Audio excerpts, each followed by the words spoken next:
আমি যখন ইংলিশ ল্যাঙ্গুয়েজটা শিখছি আমি ফাইনালি কোথায় গিয়ে প্রুভ করছি, finally I am going to prove myself in a SSC exam, the secondary school certificate and higher secondary school certificate, I mean your college, right? And afterward what are you going to do? Afterward এর field কোথায়? এটার ফিল্ডটা পরেই হচ্ছে ইউনিভার্সিটিতে। আপনি you will study in a university first of all, এবং same time you will study like different professions, right?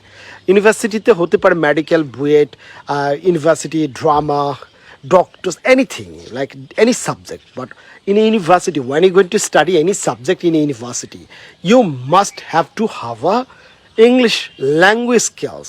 এখন সেটা ল্যাঙ্গুয়েজ আপনি যদি ফরেন কান্ট্রিতে পড়তে যান, if you want to go for in a foreign country, like if you want to go for Europe, America, Canada, Australia, New Zealand, anywhere, so আপনাকে কিন্তু even in বাংলাদেশে যদি ইউনিভার্সিটিতে আপনি পড়েন, every single subject you must have to have a English language skills. এখন language স্কিলটা কেমন? সেটা হচ্ছে আপনাকে রাইটিং স্কিল হতে হবে, রিডিং স্কিল হতে হবে, অ্যান্ড প্রেজেন্টেশন স্কিলগুলো ডেভেলপ করেন।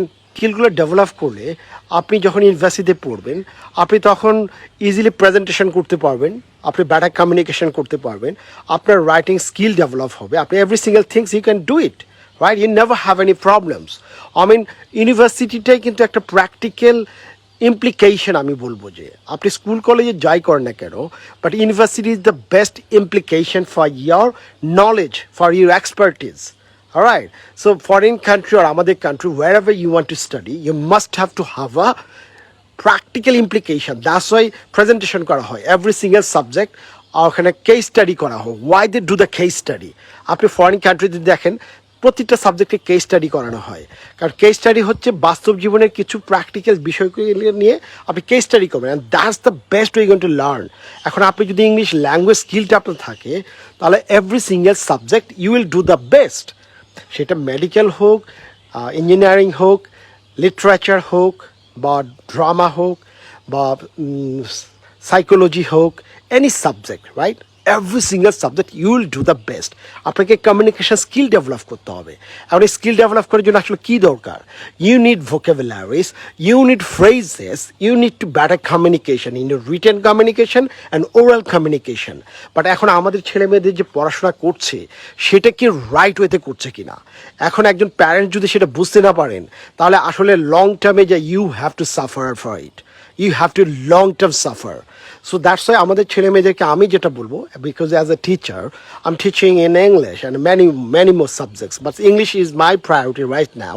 So আমি বলবো যে পরীক্ষায় যে ডিজাস্টার হয়েছে, এবার অনেকেই পরীক্ষায় প্রায় 1/3 যা ফেল করেছে, তা 1/3 বা half way through fail in English language, right? English literature language. তো কেন করেছে? কারণ আমরা মোস্ট অফ দ্য আমাদের যারা স্টুডেন্ট আছি, আমরা গাইড বই মুখস্থ করে পরীক্ষা লিখি। আর গাইড বই এখন আমাদের দেশের কারিকুলাম একটু চেঞ্জ হচ্ছে, এবং নেক্সট ইয়ারে আরও চেঞ্জ হবে।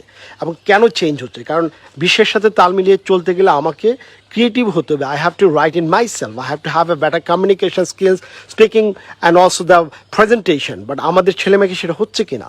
আমরা শুধু ফোকাস করছি আমাদের A+ পেলাম কিনা, কিন্তু A+ দিয়ে is not work for you.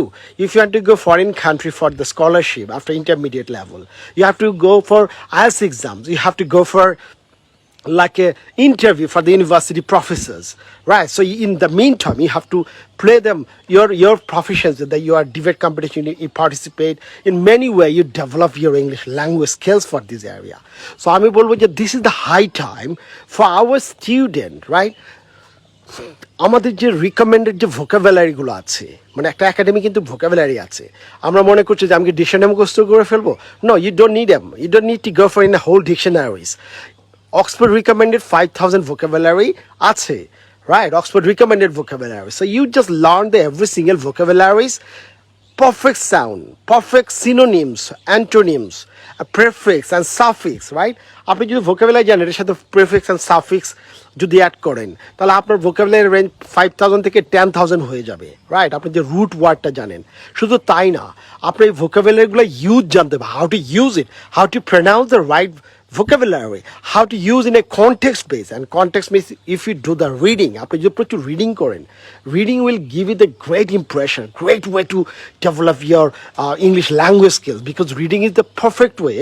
You're gonna find it out your grammatical part in these areas, and also you're gonna find it out your sentence structures, whether they're using it sentence structure like a simple, compound, complex, zero and degrees, right? And also the writing the high range vocabularies, A1 to C2 level, advanced level. So আপনাকে সেটা জানতে হবে। এখন